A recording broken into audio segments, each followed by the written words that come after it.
Step back in time to a moment in the medieval past. Your horse is trembling in anticipation as he shifts from side to side.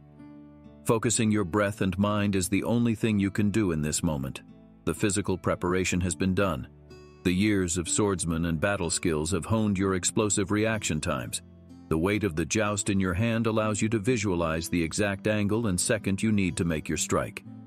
For there is only one shot.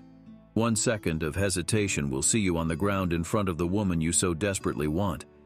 Aside from the brutal feeling of loss, it will be your bones that will be shattered or the death of your horse. The signal is made and you enter the arena. A final prayer to God for success and you take a calm, deep breath. Jousting traces its roots back to ancient times, where warriors practiced combat techniques to prepare for battle. However, it wasn't until the medieval period that jousting emerged as a formalized event. The first recorded tournaments can be attributed to the 11th century in Europe, evolving from simple military exercises to grand spectacles of chivalry. Very simply, it was 2 men charging full speed at each other, one on each side of a fence, and the aim was to knock the other opponent off his horse. This captivating sport soon became an iconic representation of knights in the romanticized world of medievalism. Jousting was also not limited to knights alone. Even kings embraced this thrilling sport. Kings, such as Henry VIII of England and Louis XIV of France, actively participated in jousting tournaments, showcasing their own skills and reinforcing their authority as valiant leaders. Their involvement added an air of grandeur and prestige to the sport, attracting more participants and fostering a sense of camaraderie among knights. Aside from all that, this was a pure adrenaline sport and most knights became highly addicted to it. Jousting tournaments also offered a variety of coveted prizes to the victors, including wealth, prestigious titles, and land grants. These rewards served as symbols of the knight's success, elevating their social standing and solidifying their noble status. Renowned jousters such as Sir William Marshall and Sir John Chandos gained legendary status due to their exceptional skills and numerous victories. These revered figures were admired by both their peers and the public, becoming the epitome of chivalry and martial prowess. William Marshall, who was actually one of the most trusted and influential men in England, he acted as regent of the country for the boy king Henry III, was an epic tournament fighter. He had stories written about him and amassed wealth and prestige, all thanks to the sport. On one occasion, William was to be presented a special gift. However, he would miss the entire ceremony. He was found later, his head on an anvil, while armorers tried to pry his head free of his destroyed helmet. Another knight addicted to the sport was Sir Giles. Now his obsession was next level. This man was so obsessed with tourneying that in 1302 he actually deserted from the army of Edward I, who were right then hunting rebels in Scotland. It was so he could take part in a tournament in Byfleet in Surrey. As you can imagine, the king was furious and Giles was imprisoned. Giles would be released to fight at the siege of Stirling Castle in April 1304, and it was here he earned a pardon. Back at it again in 1306, and he deserted from another Scottish campaign, this time to go tourneying on the continent with other young knights, including Piers Gaveston. The king again was raging, so there may have been events that were a bit on the lawless side and some were actually unwelcome in towns, as each event would draw a large group of young men looking for trouble, women, and food. Potentially, the townspeople just saw a bunch of rich guys running good crop fields. However, this sport would evolve. It soon became a big event that anyone who was anyone would be in attendance. Due to the popularity of kings and nobles alike, there was the introduction of rules and regulations that played a significant role in improving safety in jousting. Tournaments implemented guidelines to ensure fair play and reduce unnecessary risks. For example, the Statute of Arms of 1292 in England attempted to establish rules for tournaments, including jousting, to curb unruly behavior among squires and spectators. While actual rules surviving from earlier periods are limited, the implementation of regulations gradually helped in reducing potential dangers associated with jousting. Or if the king feared for his life or someone's personal safety, he could simply ban the event. However, many tournaments were conducted not as fights to the death, but as displays of skill and the opportunity to earn points. Instead of seeking to harm or kill opponents, knights aimed to showcase their prowess, accuracy, and horsemanship. This shift towards skill-based jousting reduced the intention of inflicting severe harm and shifted the focus to gaining points and recognition. It's at this moment we also can't go any further without mentioning the name King Arthur. The Arthurian legends portrayed King Arthur as a noble and virtuous ruler, surrounded by a band of loyal and courageous knights. Arthur's court was a place where knights would engage in various feats of valor and prowess, including jousting. The tales of King Arthur and his knights battling foes, embarking on quests, and displaying acts of chivalry captured the imagination of medieval audiences and influenced the ideals and aspirations associated with knighthood and the tournament culture of the time. Knights were drawn to jousting for a multitude of reasons. Firstly, jousting provided a platform for individual performance evaluation, allowing knights to showcase their martial prowess and skills to a discerning audience. Secondly, jousting offered a less perilous alternative to the chaotic and dangerous melees or mass tournaments, meaning when there were no impending wars, you had a massive amount of fit, bored guys who needed a place to let off some testosterone. Also, it was done in a place which reduces the risk of life-threatening injuries. Lastly, participating in a joust presented the prospect of fame, honor, and gaining favor from nobility and spectators alike, especially from the female sex, which at the end of the day for some was the only goal. The training regimen for jousting was rigorous and demanding. Knights would hone their skills through constant practice, emphasizing precise lance control, balance, and horsemanship. Of course, this training would be done in relative times of peace when the men simply needed to keep their bodies battle-ready. Lying in bed all day drinking was not going to do this. So, a bit of healthy competition is exactly what they needed. The men would engage in mounted combat drills, perfecting their ability to strike targets with accuracy while maintaining stability on horseback. Strength training played a vital role in preparing for the physical challenges of jousting, ensuring knights possessed the power and endurance to withstand the intense G-forces. The impact of jousting encounters subjected participants to approximately 3¼ times their body weight in G-forces, putting immense strain on their bodies. This intensity could result in injuries ranging from broken bones to concussions, and in extreme cases, even death, which did happen to kings and great nobles, but more on that later. The remarkable strength and athleticism required from the knights was a complete mix of exceptional upper body strength, as well as a strong core and leg muscles to maintain stability while charging at full speed on his horse. Plus the mental ability to stay laser-focused, so just like competing in an international CrossFit tournament but without the horses and death. So just how much weight was the average knight carrying as he hurtled towards his opponent?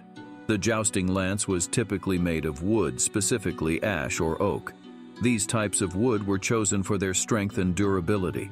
The weight of the jousting lance varied depending on the time period and the preferences of the jousters. Early jousting lances were relatively heavy, weighing around 10–20 pounds, 5 to 9 kilograms. The increased weight added to the force of impact during a joust. However, as jousting evolved and became more focused on skill and accuracy rather than sheer force, the weight of the lances reduced to around 5–10 pounds, 2.3–4.5 kilograms. Lighter lances allowed for greater maneuverability and precise strikes. Then you still had the fact that all knights were wearing armor as well. The weight of armor worn varied depending on the specific type of armor and the preferences of the individual knight. However, it is generally estimated that a full suit of armor, including the helmet, could weigh anywhere from 45 to 70 pounds, 20 to 32 kilograms, or even more in some cases.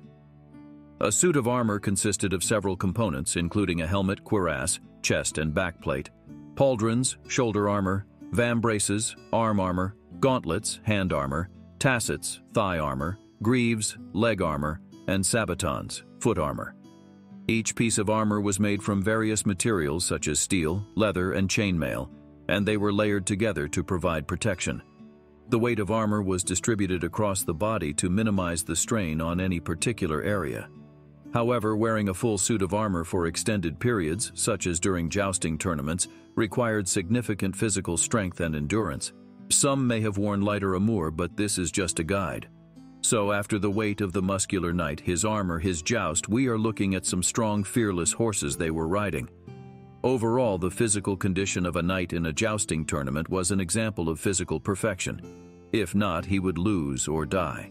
So what happened when it all went wrong? If you were nobility or a newly implemented knight, the brutal injury side of jousting was not far away. The impact of the lance on the opponent's armor or body could lead to fractures, dislocations, and severe bruising.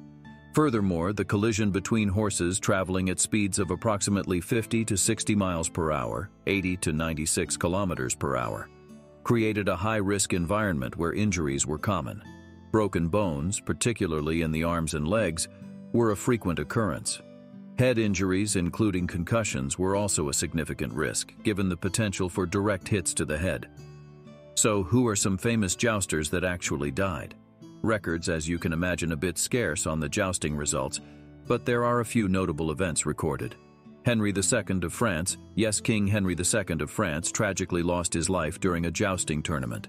It was held to celebrate the marriage of his daughter in 1559.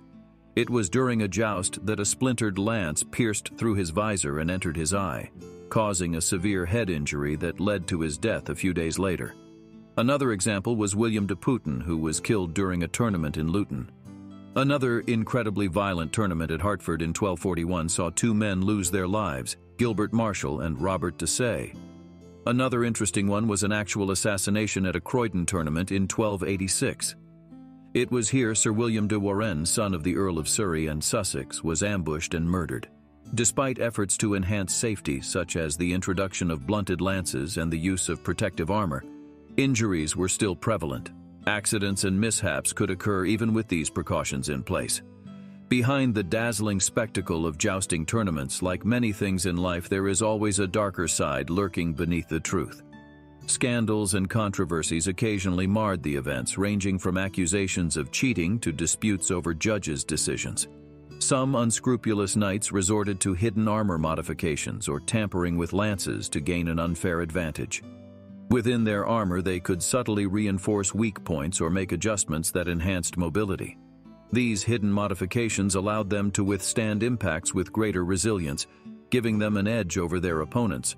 While with the lance, they would secretly alter the composition or balance of their lances to increase their chances of successfully unseating their opponents. This manipulation could involve adjusting the weight distribution or even sharpening the tip of the lance beyond the allowed blunted state. Then there were the judges, and there were many disputes over judges' decisions. Jousting tournaments relied heavily on the impartiality and fairness of the judges to determine the winners. However, disagreements and allegations of bias occasionally arose, leading to heated debates and even legal disputes. These conflicts highlighted the subjective nature of judging and the potential for personal interests to influence outcomes, further staining the reputation of the sport. What did they win? Let's talk about the prizes to the victors, which includes wealth, prestigious titles, and land grants. These rewards served as symbols of the knight's success, elevating their social standing and solidifying their noble status. Renowned jousters such as Sir William Marshall and Sir John Chandos gained legendary status due to their exceptional skills and numerous victories. These revered figures were admired by both their peers and the public, becoming the epitome of chivalry and martial prowess. We need now to talk about the ladies of the sport. Knights would often compete for the favor and attention of noble ladies. Winning the favor of a lady was considered a prestigious achievement for a knight and could enhance his reputation and social standing. The ladies who were involved in these tournaments were typically aristocratic women, including princesses, noblewomen, and ladies of the court. So it was a place to make a name for yourself, get a date or potential wife. It has been noted that sometimes those moments of intimacy might have started right after the jousting. You can be sure there would have been some Game of Thrones moments where, cough, cough, certain married ladies may have been caught in an entanglement with a knight, often resulting in further fights and jousting contests. However, officially it was when he would display the colors or symbols of a specific lady to whom he had pledged his loyalty or admiration. This lady was known as his lady's favor or lady's token. The knight would wear the favor, such as a scarf or a piece of fabric, tied to his armor or lance during the joust. If the knight performed well and emerged victorious, he would be awarded the favor of the lady he represented. While jousting tournaments were renowned for their captivating displays of chivalry, they were not exempt from scandals and controversies. Accusations of cheating, disputes over judges' decisions, and unscrupulous practices such as hidden armor modifications and lance tampering stained the honorable image of the sport. These revelations served as a reminder that human flaws could infiltrate even the noble, but overall the sport evolved into a captivating medieval and highly addictive Renaissance sport that enthralled knights and spectators alike. The motivations driving knights to participate were multifaceted, ranging from personal glory to safer alternatives to melees. The training required exceptional skill, strength, and endurance, while the physical toll and potential for injuries were significant. Yet the allure of fame, wealth, and recognition drove knights to take up the lance. Renowned jousters etched their names in history, even kings embraced the sport.